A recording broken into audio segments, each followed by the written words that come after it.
喺個河口湖邊，可以望住咁靚嘅自然景觀，仲有咁精緻擺盤咁靚嘅食物，嘆杯果茶，食個雪糕，對住個靚景，同你嘅愛人談下心，一定要試下。我哋去咗搵山梨縣最具代表性嘅鄉土料理，個膊頭嘅湯底係用好多蔬菜熬出嚟嘅，麵條粗身嘅，扁扁地，食落好有咬口。呢度仲有幾隻裝咗唔同顏色液體嘅酒杯，影返個逆富士。2樓就有一間隱藏版咖啡，佢仲有一個細細個嘅鳥居，可以穿過個鳥居影富士山嘅全景。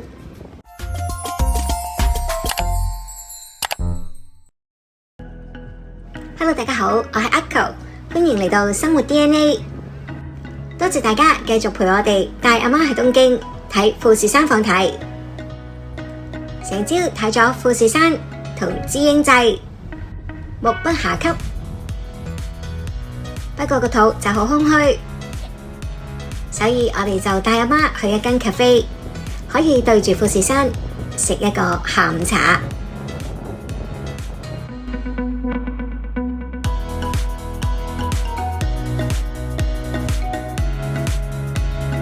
呢間 Cafe Mimi 我哋已經第2次食，第一次就係同 Dio 4月嘅時候行下河口湖，見到呢間 cafe 就坐低咗，揾咗個靚位對住富士山，high 咗一個靚 tea， 因為嗰種感覺好 chill， 好開心，所以 plan 5月行程嘅時候，亦都決定帶阿媽嚟。旅行有好多嘢好難預計嘅。我同 Dio 4月嚟嘅時候，因為天氣太凍，啲櫻花未開，但嗰日比較早，所以天色好光猛。到我哋帶阿媽嚟嘅時候，已經冇乜太陽，雖然同樣可以對住富士山，但係就多咗一份浪漫嘅感覺。我初頭淨係話俾阿媽聽帶佢去食嘢，當佢落車之後見到個富士山，反應係又係富士山。見到佢既驚且喜嘅反應，都不枉我哋 plan 嘅行程 plan 咗咁耐。呢間 cafe 主要座位喺室外，裝修佈置唔係特別華麗嘅，勝在有好多座位可以俾你對住富士山。餐牌上面嘅選擇亦都唔算好多，有湯、有飯、有意粉，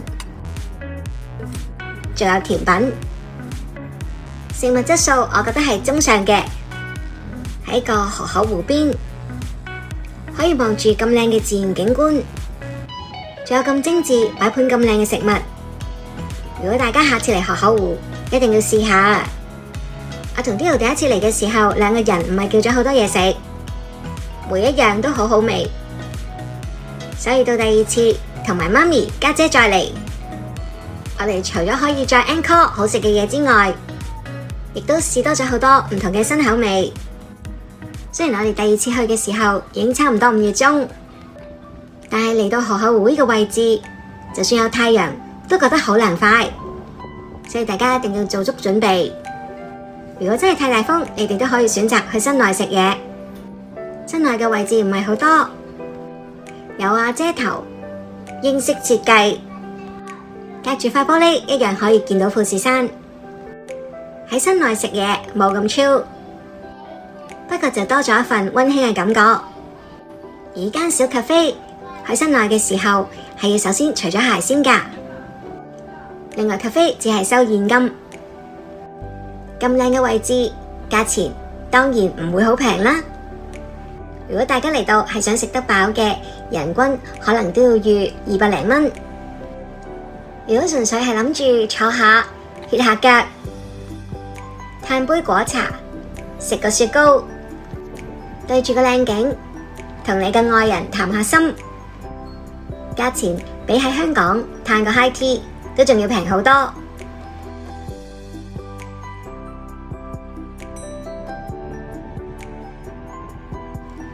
我哋4月去河口湖嘅時候，咁啱就正佢搞露天市集，有好多攤檔喺度賣唔同嘅手工藝品。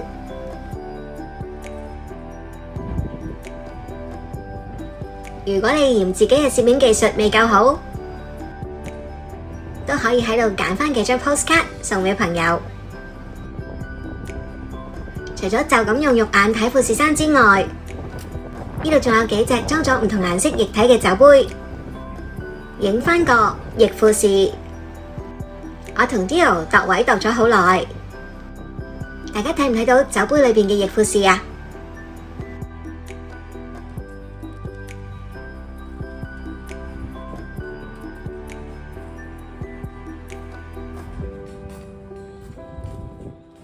繼續我哋富士山放題嘅下一個景點就係大石公園。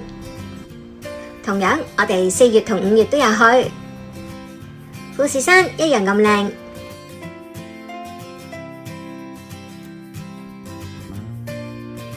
但係喺大石公園嘅花景象已經完全唔同晒。如果大家又想睇靚花，又想睇富士山，就要做多少少功課，睇下你究竟中意睇咩花，再配合返啱嘅季節去富士山。我同 Dio 嘅要求唔係好高，一年4季隨時都可以去富士山嘅。喺大石公園入口附近，有一座用石頭堆砌而成嘅富士山集會紀念碑，用嚟紀念2月23號富士山之日。碑上面嘅石頭嚟自日本各地嘅山岳，象徵住守護富士山嘅決心。最近咁多關於日本地震或者係火山爆發嘅預言，真係好希望呢個富士山紀念碑可以做到守護富士山嘅效果。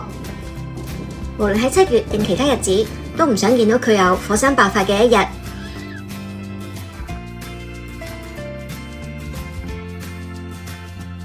大石公園仲有一個河口湖自然生活館，1樓係賣手信同精品嘅，2樓就有一間隱藏版咖啡。上到去之後，喺高啲嘅位置望富士山，景觀仲靚。佢仲有一個細細個嘅鳥居，可以穿過個鳥居影富士山嘅全景。不過啱啱富士山就有啲怕醜啊，匿埋咗喺啲雲下面。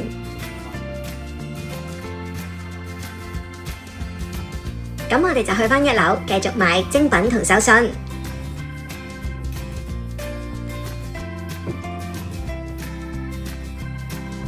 阿媽嘅購買力當然唔會令我哋失望啦。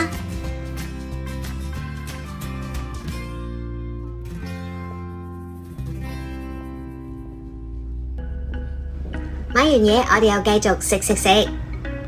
嚟緊個餐同晏晝好唔同。我哋去咗搵山梨縣最具代表性嘅鄉土料理，山梨縣人會視為家常美食嘅博托。呢間餐廳叫博托不動，喺河口湖周邊有幾間分店，而我哋揀嘅分店係喺東戀路，因為餐廳嘅造型好特別，成嚿雲咁樣，好似富士山飄落嚟嘅雲啊！呢個咁特別雲嘅造型，亦都攞咗好多項國際嘅大獎。之前上網睇話佢係排隊店，好彩我哋去到嗰日未到晚飯時間，所以唔需要排隊。餐廳除咗外形特別之外，裏邊都好特別，因為佢嘅設計係完全一條柱都冇㗎，地方好大，好空曠，我哋講嘢都有少少回音。嚟呢間餐廳，除咗一定會食嗰個博托之外，佢嘅味噌豬肉角煮都係好出名嘅。不過角煮係限量發售，我哋去到嘅時候已經賣晒。而佢嘅博托好大碗，所以我哋5個人最後叫咗3碗博托，叫咗啲小食，有豬雜同埋前菜。個博托嘅湯底係用好多蔬菜熬出嚟嘅。我哋見到嘅有南瓜、豆角、菇、椰菜、紅蘿蔔。個湯有好濃嘅蔬菜味，但係喺碗入面嘅蔬菜一啲都冇煮爛到，好爽甜，好新鮮。講咗咁耐，其實博托就係扁平嘅烏龍麵，麵條粗身嘅，扁扁地，食落好有咬口，質地有少少似我哋平時食嘅刀削麵，不過佢就係長身啲嘅，個湯底真係好甜，豬雜煮得好腍，不過嚟到嘅時候都唔係好熱，所以俾唔到我哋驚豔嘅感覺。可能因為餐廳嘅設計比較空曠，講嘢有回音，所以我哋見到啲侍應喺餐廳裏面都係跑嚟跑去嘅。佢哋送麵嘅時候亦都好大聲咁講一堆日文，好似問你 Are you ready？ 個麵嚟啦！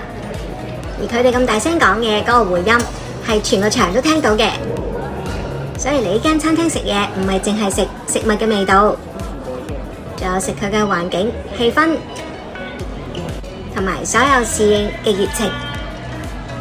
又因為呢間餐廳好出名，所以佢除咗賣一啲鄉土手信之外，仲有一啲印住佢餐廳 logo 嘅紀念品。我喺度排隊俾錢嘅時候，見到老闆娘一路收錢，一路同啲客都好好傾㗎。而嗰日嘅觀察，食客多數都係日本人，可能大部分都係熟客，又或者係慕名而嚟嘅日本人。所以好多人除咗食嘢之外，都有買佢哋 logo 嘅手信。富士山放題第2集嚟到呢度先。如果大家鍾意我哋分享，希望你哋可以 like、share 同 comment 我哋呢個 vlog， 訂閱埋我哋嘅 channel， 撳埋個鐘仔，咁一有新片你就會收到我哋通知㗎喇。下集再見，拜拜。